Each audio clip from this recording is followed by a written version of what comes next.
জন্ম থেকে কেউ কোনো সময় কোনো দিনই কিছু শিখে আসে না। সামান্য নিজস্ব ইচ্ছা আর একটু ভালো মুখ পেলেই যথেষ্ট।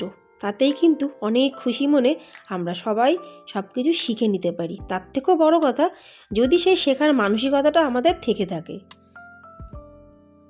এটা আমার গাছের গোলাপ। কেমন লাগছে আমাকে কিন্তু অবশ্যই কমেন্টসে জানিও। এখন দুপুরবেলা, এই বাজে 3:35।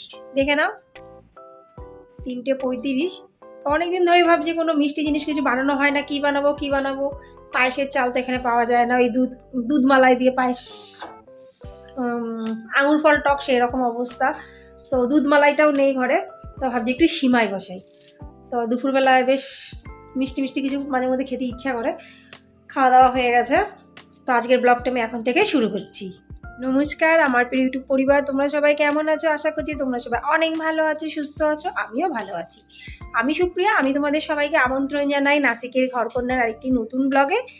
যে প্রান্ত থেকে আমার ব্লগটি দেখছো, আশা করছি তোমরাও সবাই অনেক ভালো আছো। চলো ঝটপট এখন দুধ বসিয়ে দিই আর সিমাইটা রেডি করি। সিমাই কিন্তু আমি খুব অল্প দুধে বানাতে পারি অনেকটা সিমাই। প্রতিদিন কাজকর্মের সাথে সাথে তোমাদের সাথে গল্প করি। আজকে মনে হলো একটা রান্না করি আর তার সাথে সাথে তোমাদের সাথে গল্প করি। তাহলে আজকের ভিডিওটি অন্য দিনের ভিডিওর থেকে পুরোটাই কিন্তু আলাদা। আর ভিডিওটি কেমন লাগলো অবশ্যই আমাকে কমেন্টসে জানিও। দুধ বার করে নিলাম ফ্রিজ থেকে, যতটুকু দুধ ছিল, আর তার সাথে 2টো এলাচ আর এত বড় একটা সিমাইয়ের প্যাকেট। এতটা কিন্তু সিমাই আমি দেবো না। তোমাদের সঙ্গে আমার নিজস্ব একটা বাস্তব অভিজ্ঞতা শেয়ার করছি। বিয়ের আগে কোনো সময় আমি সিমাই রান্না করিনি। সিমাই কি, অনেক কিছুই রান্না করিনি। তা বিয়ের পর প্রথমবার যখন আমি নাসিকে এসেছিলাম, আমার শাশুড়ি মা তো আমাকে বললো সিমাই রান্না করতে। তাকে তার না বলতে পারছি না যে আমি পারি না। দুধ ছিল অল্প একটু, তাহলে আমাকে সেই হিসাবেই সিমাইটা নিতে হতো। আমি কি বড় প্যাকেট পুরোটাই নিয়েছি। আর তারপরে ওই অল্প একটু দুধ দিয়ে যেই সিমাই করতে গেছি, মানে সে বলার মতন না। একদম শক্ত থকথকে, ফোটাতো, মানে সেমাইটা ফোটাতো দূরের কথা, মানে সিদ্ধই হয়নি। কিচ্ছু বলতে পারছি না, চুপচাপ করে করলাম। দেখলাম কেউ কিছু বলল না, খেলো সবাই, কিন্তু আমি বুঝতে পেরেছি যে এইভাবে কোনো সময় সিমাই করা যায় না। তাহলে প্রথম অভিজ্ঞতাটা কতটা বাজে আমার ছিল, আর সেই বাজে অভিজ্ঞতাটাই তোমাদের সাথে আমি শেয়ার করলাম। তখন এই ব্যাপারটা আমার কাছে অনেক ভয়ঙ্কর ছিল যে কি বলবে, কিন্তু এখন আমি নিজেই সেই কথাগুলো যখন ভাবি, নিজেই আমার হাসি পায় যে আমি সামান্য সিমাই রান্নাটুকু জানতাম না। এই যে সিমাই রান্নাটা করছি, এটা কিন্তু আমি শিখেছি আমার এক বান্ধবীর কাছ থেকে। যে বান্ধবী হলো হায়দ্রাবাদি, এখানে থাকতো, চলে গেছে, প্রায় 2 বছর মতন হয়ে গেছে। তা এই সিমাইটা আমি ওর কাছ থেকেই শিখেছি। ও খুব কিন্তু অল্প দুধে করতো। তা আমি একদিন বলছি, তুই কি করে করিস রে? বলে, দেখ আমি বানাচ্ছি, তুই এইভাবে করবি। আর সত্যি বলছি বন্ধুরা, সবসময় সবার কাছে কিন্তু সব জিনিস থাকে না। অল্প জিনিসেও অনেক ভালো কিছু কিন্তু তৈরি করা যায়। তা যাই হোক, সেই বান্ধবীটি, আমি যখনই সিমাইটা বানাই সেই বান্ধবীর কথা আমার সবসময় মনে হয়।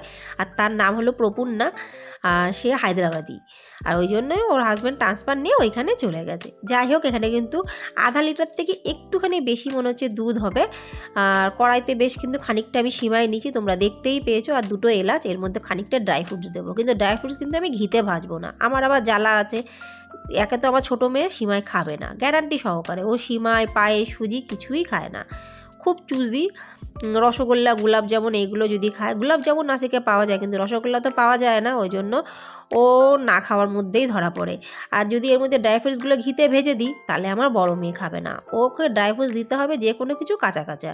তাহলে আমাকে সব কিছু বুঝে, সব দিক তাকিয়ে কিন্তু আমার সব রান্না করতে হয়। ভিডিওর মাধ্যমে তোমরা জানতেই কিন্তু পেরে যাও। অত সহজে আমার বাড়িতে কোনো রান্না কিন্তু হয় না যে ইচ্ছা করলাম আর করে ফেললাম, সেটা কিন্তু সম্ভব না। সবার মুখ দেখে, মুখ চেয়ে কিন্তু সেই বুঝে আমাকে রান্নাবান্না করতে হয়। প্রথমে একটু ভালো করে ঘি দিয়ে ভেজে নিচ্ছি খুব সুন্দর করে সিমাইগুলো। তারপরে গরম জল করে নিচ্ছি। সেই গরম জলের মধ্যেই কিন্তু, মানে কড়াইয়ের মধ্যে সেই গরম জলটা দিয়ে দিচ্ছি বেশ খানিকটা। গরম জল তো এমনিই আছে। আর এবার পাশে বসিয়েছিলাম দুধটা যে একটু হালকা উষ্ণ গরম হয়ে গেছে, সাথে সাথে কিন্তু আমি দুধটাও কড়াইয়ের মধ্যে দিয়ে দিয়েছি। আর একদম আমি লাস্টে দেবো দুধ, যখন মোটামুটিভাবে সিমাইটা প্রায় রেডি হয়ে যাবে। দেখো এখানে অনেক কিন্তু ড্রাই ফ্রুটস আছে, কাজু, কিশমিশ আর আনমুল বাদাম। কাজুটা এখানকার না, যেহেতু নাসিক থেকে গোয়া বেশি দূরের না, এইখানে কিন্তু গোয়ার কাজু পাওয়া যায়। তো ওখান থেকে প্যাকেট হয়ে আসে। আর সেই কাজুগুলো কিন্তু খেতেও বেশ দারুণ, খোলা ছুলিয়ে খেতে হয়।